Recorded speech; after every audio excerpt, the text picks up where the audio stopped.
28 მაისი კი აზერბაიჯანის დამოუკიდებლობის დღეა. ეროვნულ დღესასწაულთან დაკავშირებით ბათუმში აზერბაიჯანის გენერალურმა კონსულმა საზეიმო მიღება გამართა.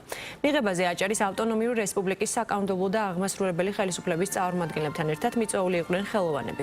მის სასალმებელ სიტყვაში გენერალურმა კონსულმა ხაზი გაუსვა აზერბაიჯანისა და საქართველოს განსაკუთრებულ ურთიერთობებს, ასევე სტრატეგიულ პარტნიორობას და განაცხადა, რომ ეს ურთიერთობები კიდევ უფრო გაღრმავდება. 28 მაისს ოფიციალური მიღება უკვე თბილისში, აზერბაიჯანის საელჩოში გაიმართება. დღეს ჩვენ ვზეიმობთ აზერბაიჯანის რესპუბლიკის დაარსებიდან 107 წლის თავს. ეს არის აზერბაიჯანის დამოუკიდებლობის დღე. ეს ძალიან მნიშვნელოვანი დღეა ჩვენ ისტორიაში. ჩვენ დავაარსეთ ჩვენი რესპუბლიკა 1918 წლის 28 მაისს და დღეს ჩვენ ბათუმში ვზეიმობთ რესპუბლიკის დაარსების 107 წლის თავს. დღესდღეობით აზერბაიჯანს და საქართველოს აქვთ პირდაპირი კავშირები ორმხრივი პატივისცემით, რომელიც ეფუძნება მეზობლობას და მეგობრულ ისტორიულ ურთიერთობებს. ჩვენ გვაქვს ორმხრივი იდეები, გვაქვს უამრავი პროექტი ეკონომიკის და ტურიზმის მიმართულებით.